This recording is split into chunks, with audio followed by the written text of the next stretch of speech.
계속해서 광주 전남권 뉴스입니다. 요즘 치솟는 기름값 때문에 힘드신 분들 많으시죠. 농업인들에서는 면세유값도 크게 오르면서 기름값 부담 때문에 등골이 휘게 생겼습니다. 기름값에 인건비까지 오르면서 고기잡이 배는 항구에 멈췄고 농업인들은 빚더미에 쌓여 생계를 포기해야 할 처지입니다. 김혜정 기자가 보도합니다. 만선의 꿈을 싣고 출항했어야 할 어선 100여 척이 항구에 묶여 있습니다. 천정부지로 오르는 기름값에 이달 조업을 포기한 겁니다. 지난해 이 오징어 잡이배 한 척에 한 달 투입된 기름값은 1,300여만 원. 하지만 올해는 3배 가까이 올라 4천만 원에 육박합니다. 이 정부와 지자체가 일부 인상분에 대해 지원하고는 있지만 선주들의 부담이 클 수밖에 없습니다. 보통 12명 선원 규모의 유자망 어선이 한 번 출어하는 데 드는 비용은 6천만 원 안팎. 그런데 1년 만에 기름값은 3배, 외국인 선원 비용과 각종 수입 어국값도 30% 이상 올라 7,500만 원 이상이 있어야 조업이 가능합니다. 하지만 생선 위판 가격은 되레 떨어져 적자 출항 대신 휴업을 택했습니다. 지금 병어를 잡거나 아니면 갈치를 잡거나 아니면 민어를 잡아도 평균적으로 5천, 6천밖에는 지금 어획물이 안 되는 상황이거든요. 그러면 선주들이 한 사리에 3천에서 4천만 원에 육박하는 돈을 마이너스 나는 부분을 감내할 수 있는 사람들이 과연 몇이나 될까? 지난해 가격 폭락으로 40톤을 폐기했던 양파 농가입니다.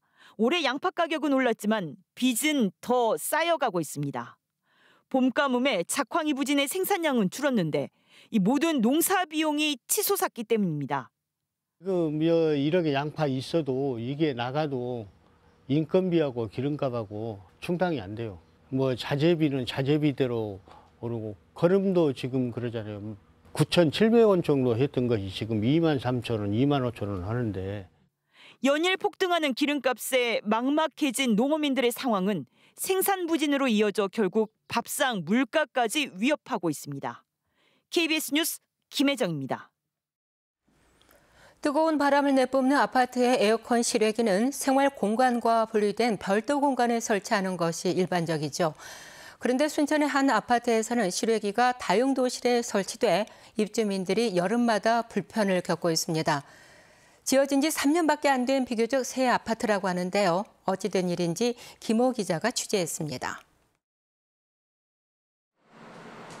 순천 조례동의 한 아파트 주민 유영순 씨. 지금 살고 있는 집으로 이사 온 뒤 여름마다 에어컨 때문에 골머리를 앓고 있습니다. 다용도실에 놓인 에어컨 실외기 열기 때문입니다. 에어컨 실외기가 세탁기 등 가전제품이 놓인 다용도실에 설치돼 있다 보니 냉방을 할 경우 다용도실 온도가 순식간에 50도 가까이 치솟는다는 겁니다. 사우나 뜨거운데 그보다 열기가 더 나고 들어올 수가 없을 정도죠. 불안해요. 저희들 볼 때는. 금방 뭐가 터질 것도 같고. 아파트 입주가 이뤄진 건 2019년 11월. 에어컨 실외기 설치를 위한 별도 공간 마련 의무 규정이 생기기 2달 전입니다. 전체 300여 세대 가운데 200여 세대가 다용도실에 에어컨 실외기를 놓고 지내야 하는 상황. 입주민들은 실외기를 아파트 외부에라도 설치할 수 있게 해달라며 순천시에 허가를 요청했지만 거절당했습니다. 과거에는 이제 관리주체 동의 하에 공동체 외벽에 돌출물을 설치할 수가 있습니다. 이제 법이 개정이 되면서 이제 실내 공간에다. 주민들은 국민권익위원회에도 민원을 제기했는데 국민권익위는 실외기실을 생활공간과 분리해 별도로 마련하라는 규정이 뒤늦게 생긴 점 등을 고려해야 한다는 입장입니다. 국민권익위는 오늘 순천에서 현장 조정 회의를 열고 순천시 등과 해결 방안을 협의할 계획입니다. KBS 뉴스 김호입니다. 광주 서구의 한 아파트가 준비가 덜 된 상태로 입주자 사전 점검을 진행해 빈축을 사고 있다는 소식 지난주에 전해드렸는데요. 하자 조치 요구가 무려 5만 건을 넘었습니다. 공정률에는 상관없이 진행되는 사전 점검 제도를 개선해야 한다는 지적이 나옵니다. 보도에 손준수 기자입니다. 방문은 달리지 않았고 주방 싱크대는 상판도 덮지 않았습니다. 준비 안 된 아파트 사전 점검, 9일 뒤 진행된 공용 부분 점검에서도 준비 부족은 여실히 드러납니다. 지하 주차장과 복도에는 시멘트 포대와 흙더미가 쌓여 있고 산책로도 공사 중입니다. 애가 타죠. 결국 하자를 고쳐달라는 요청이 쏟아졌습니다. 세대별 점검에서 접수된 것만 55,050건, 세대당 20건꼴입니다. 하자가 아니라고 판단하면 그 이유와 근거를 대면 되지만 시공사는 모든 하자 조치 요청을 수용하겠다고 밝혔습니다. 발견하지 못한 하자도 저는 굉장히 많을 거로 생각을 하거든요. 반드시 대책을 세워서 발표를 해줘야 된다고 저는 생각을 하고요. 지난해 도입된 아파트 사전 점검은 공정률 등의 조건은 없고 입주 예정일 45일 전까지만 하면 됩니다. 사용 검사권자인 구청의 개입 여지도 적습니다. 지금 시공도 안 되어 있는 상태에서 점검을 한다는 것이 좀 말이 안 맞는 것 같고, 무관용 원칙에 의해서 적법하게 법에 이게 시행을 해줘야 된다고 생각해요. 해당 건설사는 접수된 하자는 준공 전까지 모두 조치하고 다시 점검을 받겠다고 밝혔고, 광주 서구청은 시공사가 제출한 조치 계획과 광주시의 품질 점검 결과를 반영해 준공 검사를 진행할 방침입니다. KBS 뉴스 손준수입니다. 강기정 광주시장 당선인이 대통령실을 방문해서 이진복 정무수석을 면담하고 군 공항 이전 등 3대 현안 과제 해결을 건의했습니다. 강 당선인은 이 정무수석에게 국가주도 군공항 이전과 복합 쇼핑몰 조성을 위한 국가 SOC 지원, 반도체 특화단지 조기 선정 등을 건의했습니다. 이에 대해 이 정무수석은 군 공항 이전의 국가 지원 필요성에 공감하고 대통령 공약인 복합 쇼핑몰의 경우 광주시가 구체적인 방안을 제시하면 적극 검토하겠다고 말했습니다. 더불어민주당이 내일까지 지역위원장 공모에 나선 가운데 격전지인 광주 서구 을 지역위원장 자리를 놓고 치열한 경쟁이 벌어질 것으로 예상됩니다. 광주 서구을의 경우 무소속 양향자 의원의 복당 가능성이 낮아진 가운데 현역 의원을 포함해서 최소 3명이 위원장 후보로 나설 것으로 예상됩니다. 민영배 의원이 탈당한 광주 광산을의 경우 직무 대행 체제를 이어갈지 여부에 관심이 쏠리고 있습니다. 민주당 시도당 위원장은 다음 달 초 공모 절차가 시작될 것으로 전망됩니다.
오늘은 튼튼한 우산 챙기셔야겠습니다. 오늘부터 곳곳에 장맛비가 내리겠는데요. 특히 오늘 밤부터 내일 아침 사이에는 시간당 30에서 50mm 안팎의 매우 강하고 또 많은 비가 예상되니까요. 피해 없도록 대비하셔야겠습니다.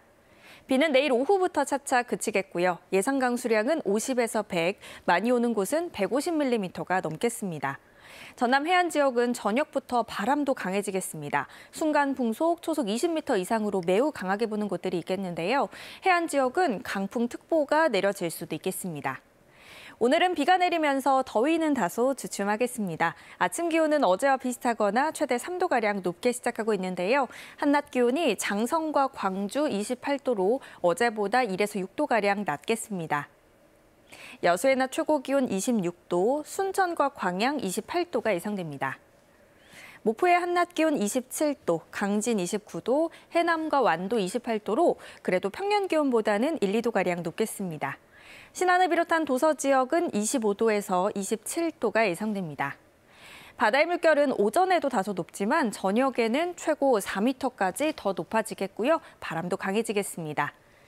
내일 오후에 비가 잠시 그쳤다가 토요일 아침에 다시 내리는 곳들 있겠고요. 오후에는 내륙을 중심으로 소나기 소식도 있습니다. 장마가 시작된 만큼 당분간은 우산 챙겨 다니시면 좋겠습니다. 날씨였습니다. 여성단체가 성매매 처벌 시 여성에 대한 처벌 조항을 삭제할 것을 요구하고 나섰습니다.